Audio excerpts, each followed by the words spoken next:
నుంచి తప్పించేసి ఓ real estate venture గానో వేసేటటువంటి కార్యక్రమంలో 1,00,000 ఎకరాలని 3 పంటల పండే భూములను తీసుకున్నారంటే విధ్వంసం అంటే అది కదా.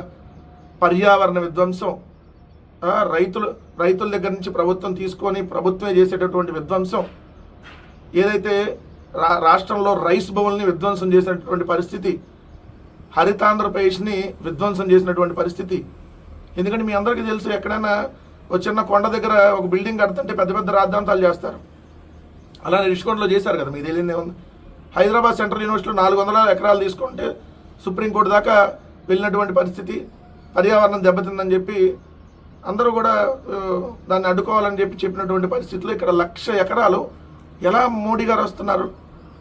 1,00,000 ఎకరాలు 3 పంటలు పండే భూముల్ని వెళ్ళి ఏదైతే నాశనం చేస్తుంటే మోడీ గారు వచ్చి మళ్ళీ శంకుస్థాపన కార్యక్రమం. ఓసారి వచ్చారు, చెంబుడు నీళ్లు గుప్పుడు మట్టి మొహాన్ని ఇసేశారని చంద్రబాబు నాయుడు గారిని స్వయంగా చెప్పారు. 100 కోట్లు తగలేశారు. ఇప్పుడు కూడా 5 లక్షల మందిని సేకరిస్తున్నామని చెబుతున్నారు, తరలిస్తున్నారని. ప్రధాని మోడీ గారు సేకరణ తరలిస్తున్నారు 5 లక్షల మందిని. మీరు చెబుతున్నారు కదా 5 లక్షల మందిని. మోడీ గారి సభకి దాదాపు 500 కోట్ల పైగా ఖర్చు పెడుతున్నారు. ఎందుకంటే పార్కింగ్లో వచ్చేటటువంటి దారిలో పార్కింగ్ లైట్లకి టెంపరీగా ఆ రోజు వేసేటటువంటి లైటింగ్లకి 2.5 కోట్లు. 3D నమూనా సచివాలయం ఎలా కడతారని చెప్పి 3D నమూనా 88.5 లక్షలు. ఇలా చాలా ఉన్నాయి చెప్పుకుంటా పోతే. ఎవరు విధ్వంసం చేసింది? ఆంధ్రప్రదేశ్ రాష్ట్రాన్ని 1,00,000 ఎకరాలని విధ్వంసం చేసింది మీరు కదా చంద్రబాబు నాయుడు గారు. విధ్వంసం నుంచి వికాసం దిశగా వెళ్తుందంట. ఇది నా అమరావతి అని అందరూ చెప్పుకోవాలంట. పేదవాడికి ఇక్కడ చోటు ఉందా? మధ్యతరగతికి చోటు ఉందా? ఇక్కడ 51,000 మంది ఇళ్ల పట్టాలను లాక్కుని విధ్వంసం చేసింది ఎవరు? చంద్రబాబు నాయుడు గారు. ఏ విధంగా ఇక్కడికి పేదవాళ్ళకి ఇక్కడ వచ్చి ఉంటారు? ఇది కార్పొరేట్ సంస్థల రాజధాని, చంద్రబాబు నాయుడు గారు బినామీల రాజధాని అని చెప్పి 100 సార్లు చెప్పాం. అదే మరోసారి మళ్ళీ మీరు కూడా ప్రూవ్ చేస్తూ ఉన్నారు. మీకేమో 5 ఎకరాల్లో ఇల్లు కట్టుకుంటారు, 5 ఎకరాల్లో ప్యాలెస్లు కట్టుకుంటారు. ఇక్కడ పేదవాడికి మాత్రం 51,000 మంది కుటుంబాలు వచ్చి దాదాపు 2 లక్షల మంది ఇక్కడ నివాసం ఉండంటే సెంటు కంపు కొట్టిద్దని చెప్పి మీరు బయటకు పంపించారు. ఇంక ఇది అందరి రాజధాని ఎట్లా అయింది? ఉపాధి ఉద్యోగ అవకాశాలు కలిపి సంపద సృష్టి కేంద్రమా? 55,000 ఎకరాల్లో 2,000 ఎకరాలు మిగిలి అని మొన్నే చెప్పాడు మీ నారాయణ మంత్రి. ఆ 2,000 ఎకరాలు అమ్మాలి అని. మళ్ళీ ఇప్పుడు ఇక్కడ 45,000 ఎకరాలు తీసుకుంటే ఇంకో 2,000 ఎకరాలు ఏమన్నా మిగిలిద్దాం. మీరు అంతా హైపించుకొని అతి పెద్ద రైల్వే స్టేషన్, అతి పెద్ద విమానాశ్రయం, అతి పెద్ద శిల్పారామం, అతి పెద్ద సచివాలయం, అతి పెద్ద అదేంటి రింగ్ రోడ్డు, అతి పెద్ద అదే స్పోర్ట్స్ కాంప్లెక్స్, అతి పెద్ద అతి పెద్ద అతి పెద్ద అతి పెద్ద ఇది ప్రపంచ స్థాయి రాజధాని చెప్పాడు. ఎందుకు భారతదేశానికి చేసేయండి ప్రపంచ స్థాయి రాజధాని. ఈ హైపిచ్చి ఎందుకు ఇది 1,00,000 కోట్ల రూపాయలు అప్పు తెచ్చి 1,00,000 ఎకరాలను బీడు భూమిగా మార్చి ఇది ప్రజా రాజధాని ఎలా అవుతుంది? ప్రజలకు సంబంధం లేకుండా కేవలం భూములు ఇచ్చిన రైతులకు మాత్రమే సంబంధం. ఏదైతే ఆ 28 గ్రామాలు ఇప్పుడు ఒక 11 గ్రామాల్లో చేస్తా అంటున్నారంటే దాదాపుగా ఒక 40 గ్రామాలు వేసుకోండి. దగ్గర 40 గ్రామాల ప్రజలకే సంబంధిస్తే ఇంక ప్రజా రాజధాని ఎక్కడ అవుతుంది? ఇది ప్రజలకు సంబంధించిన రాజధాని ఎక్కడ అవుతుంది మీరు చెప్పండి. ఇక్కడ ఎవరైనా వచ్చి ఏదన్నా షాప్ పెట్టుకోవాలన్నా కుదరదు. లోపల మొత్తం మీ హ్యాండ్ ఓవర్లో పెట్టేసుకున్నారు. రాజధాని అంటే ప్రజలందరూ వాళ్ళందరికీ వాళ్ళు వచ్చి అక్కడ వ్యాపార అవకాశాలు చేసుకున్నడానికి వీలుగా ఉంటే అది రాజధాని అవుతుంది. ప్రభుత్వం దగ్గర దేహి అని అడుక్కొని వాళ్ళకి సంబంధించినటువంటి ఉల్ఫా కంపెనీకి ఏమో ఉచితంగా భూములు, మిగిలిన ప్రభుత్వ సంస్థలకు ఎకరం 4 కోట్లు. ఎలా ప్రజా రాజధాని అవుతుంది? ప్రైవేటు వ్యక్తులకు ఎకరం 50 లక్షలకి ఇచ్చారు అమరావతిలో, ప్రభుత్వ సంస్థలకు మాత్రం 4 కోట్లకి ఎకరం ఇస్తే ప్రజా రాజధాని ఎలా అవుతుంది? ఇంకా ప్రజల్ని మభ్యపెట్టేటటువంటి ఇది తప్ప ఏంటి? ఇంకా ఏం చంద్రబాబు నాయుడు గారు? అమరావతి పేరుతో మరొకసారి మోసం చేస్తున్నారు చంద్రబాబు నాయుడు గారు, కూటమి ప్రభుత్వం అనేది ఇక్కడ స్పష్టంగా కనపడుతుంది. ఇంకో వార్త అంటే ప్రజల్ని ఏ విధంగా ఏమారుస్తారు, ఏ విధంగా మభ్య పెడతారు, ఆ పత్రికల్లో రాసేసి అంతా అసలు అయిపోతుందని ఎలా రాస్తారంటానికి ఇది ఒక పెద్ద వార్త. ఫస్ట్ పేజీలోనే ఊరికి ఉపకారం, ప్రగతికి సోపానం, అభివృద్ధికి చిరునామాలు, దత్తత గ్రామాలు. అదే స్ఫూర్తితో ఇప్పుడు P4కు ప్రభుత్వం శ్రీకారం. అప్పట్లో గ్రామాలు, ఇప్పుడు కుటుంబాల అభివృద్ధి లక్ష్యం. దగ్గర క్రికెటర్ సచిన్ టెండూల్కర్ మన రాష్ట్రంలోని మారుమూల గ్రామం పుట్టంరాజు వారి కండ్రికను దత్తత తీసుకోవడం అప్పట్లో జాతీయ స్థాయిలో చర్చనీయాంశమైంది. చర్చ అవుతుంది అంతే, తర్వాత ఏముండదు. సీఎం చంద్రబాబు సతీమణి భువనేశ్వర్ తన అమ్మగారి ఊరు కొమరవోలును దత్తత తీసుకున్నారు. ఏమైంది కొమరవోలును దత్తత తీసుకుంటే? ఎవరు? భువనేశ్వర్ గారి అమ్మగారు ఊరుని ఆమె దత్తత తీసుకున్నాక ఇప్పుడు దత్తత తీసుకొని 9 సంవత్సరాలే అంత అయింది కదా. ఈ 9 సంవత్సరాల్లో ఇంకా మౌలిక సదుపాయాలు పూర్తిగా కల్పించలేదు, వాళ్ళు చేస్తారని చేయలేదని చెప్పి మొన్న కొమరవోలు గ్రామస్తులు వచ్చి బాలకృష్ణ గారిని అడిగితే కొమరవోల అది ఎక్కడుంది అంటే వాళ్ళ అమ్మగారు ఊరు ఎక్కడుందో బాలకృష్ణ గారికి తెలియదు అన్నాడు. ఆ కొమరవెల్లి నా దగ్గర ఇంకోసారి రావద్దు, ఏ ఊరు అసలు మీకు నాకేం సంబంధం ఏందని అన్నాడు. రేపొద్దున P4 విధానం కూడా అంతే ఉంటుంది. ఎందుకు ఆ పేర్లు ఎందుకు గుర్తుండదు రేపొద్దున పారిశ్రామికవేత్తలకు? దత్త తీసుకున్నానంటే ఏదో చంద్రబాబు నాయుడు గారి మీటింగ్లో దత్త తీసుకున్నామని చెప్పామండి, మాకేం పని పాట లేదా, 14 వచ్చి మా ఆఫీసులు చుట్టూ తిరుగుతున్నారంటారు రేపొద్దున. ఎందుకు వాళ్ళ బిజీ వాళ్ళకు ఉంటుంది కదా. ఇది కాదు కదా ప్రభుత్వం చేయాల్సింది ఏంటి? దత్తత తీసుకున్న గ్రామాల్లో వాళ్ళు కొంత చేస్తారు కాదంట్లా, ఎందుకంటే మహేష్ బాబు గారు తీసుకున్నారు. సో ఇట్లా దత్తత తీసుకున్న గ్రామాల్లో కొంత జరిగింది. కానీ ప్రభుత్వం కదా మేజర్ చేయాల్సినటువంటి పార్ట్.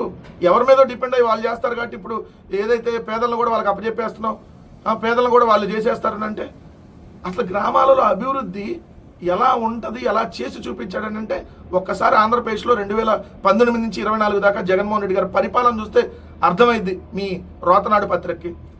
ఆ గ్రామంలోకి వెళ్ళగానే అందమైనటువంటి సచివాలయం కనపడుతుంది. 4 అడుగులు ముందుకేస్తే ఏదైతే వైఎస్ఆర్ హెల్త్ క్లినిక్ కనపడుతుంది, ఇంకొక 4 అడుగులు ముందుకేస్తే వైఎస్ఆర్ రైతు భరోసా కేంద్రం కనపడుతుంది, ఇంకొక 10 అడుగులు ముందుకేస్తే డిజిటల్ లైబ్రరీ కనపడుతుంది. కొంచెం ముందుకెళ్తే నాడు నేడులో భాగంగా కార్పొరేట్ స్కూలును తలదన్నేలాగా ప్రభుత్వ స్కూల్ కనపడుతూ ఉంటుంది, అన్ని మౌలిక సదుపాయాలు ఉండి. ఇంకొక 10 అడుగులు లోపలికేస్తే కొత్త అంగన్వాడీ కేంద్రం కనపడుతూ ఉంటుంది. ఇంకొక 10 అడుగులు ముందుకేస్తే కొత్తగా ఏర్పాటు చేసినటువంటి పాల సేకరణ కేంద్రం కనపడుతూ ఉంటుంది. ఇలా గ్రామాలని అభివృద్ధి చేసింది జగన్మోహన్ రెడ్డి గారు. గ్రామ స్వరాజ్యాన్ని సాకారం చేస్తూ ఒక వ్యవస్థని అక్కడ క్రియేట్ చేసి గ్రామాల రూపురేఖలను మార్చి గ్రామాల్లోనే 543 సేవలను సచివాలయం ద్వారా అందుబాటులో తీసుకొని వచ్చి అక్కడే ఒక మహిళా కానిస్టేబుల్ని ఏర్పాటు చేసి ఇంతగా ఆంధ్రప్రదేశ్ రాష్ట్రాన్ని జగన్మోహన్ రెడ్డి గారు ఉన్నప్పుడు గ్రామాల రూపురేఖలు మారిస్తే ఈరోజు మీరు అక్కడ ఉన్నటువంటి పేదలని కార్పొరేట్ వ్యక్తులకు అప్పచెప్పటారట, దాన్ని P4 అంట. పేదలకు ప్రభుత్వం కదా పథకాలు అందించాల్సింది, ప్రభుత్వం కదా చదివించాల్సింది. ఎవరో చదివిస్తారు, నేను వాళ్ళకి మిమ్మల్ని తాకట్టు పెట్టేస్తున్నాను, వాళ్ళు మీరు చూసుకుంటారని అంటే ఇంకెందుకు ప్రభుత్వం? ఇది గవర్నమెంట్ ఆఫ్ ఆంధ్రప్రదేశ్ అవ్వదు కదా, అప్పుడు ప్రైవేట్ ఆఫ్ ఆంధ్రప్రదేశ్ అవుతుంది కదా. సో రాష్ట్ర ప్రజలు కూడా ఈ P4 అనేటటువంటి తీసుకుని వచ్చి ఏదో మనం ఉద్ధరించేస్తా అని చెప్పి చంద్రబాబు నాయుడు గారు చెప్పి ఇంకా మన నాశనం చేసేటటువంటి కార్యక్రమానికి శ్రీకారం చుట్టారనేది క్లియర్గా అర్థమవుతా ఉంది.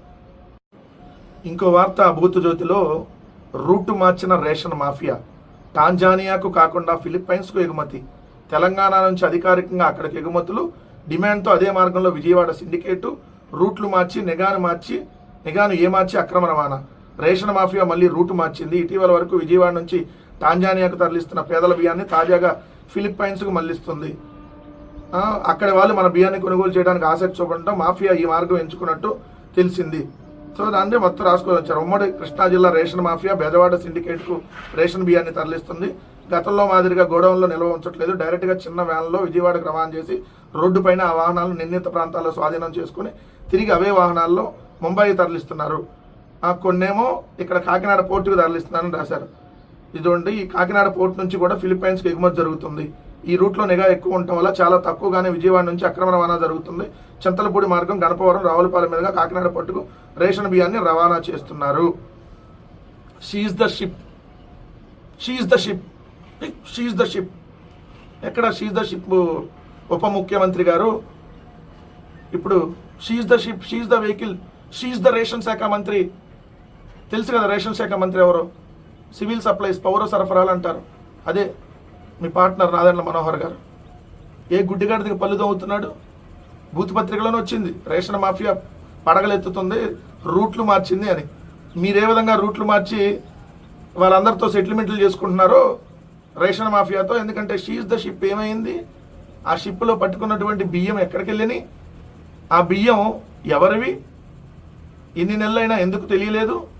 షీఈస్ ద షిప్ మంత్రి గారు పవన్ కళ్యాణ్ గారు ఏమయ్యారు? రేషన్ మాఫియా పడగలెత్తుతుంది, విడివిడిగా పడగలెత్తి రూట్లు మార్చి పడగలెత్తుతుంది. క్యా ఎక్కడున్నారు? ఓ హైదరాబాద్లో ఉన్నారా? ఫామ్ హౌస్లో వచ్చారు. పొద్దున్నే బ్రేక్ఫాస్ట్ చేయగానే బయలుదేరుతారు కదా ఆంధ్రాకి. పొద్దున్నే బ్రేక్ఫాస్ట్ ఎక్కడైతే తెలంగాణలో ఫామ్ హౌస్లో చేసి ఆ ఫామ్ హౌస్ నుంచి ఏదైతే మధ్యాహ్నం అమరావతి వచ్చేసి మళ్ళీ రాత్రికి మళ్ళీ వెళ్ళిపోతారు కదా హైదరాబాద్. షీఈస్ ద షిప్ మంత్రి గారు.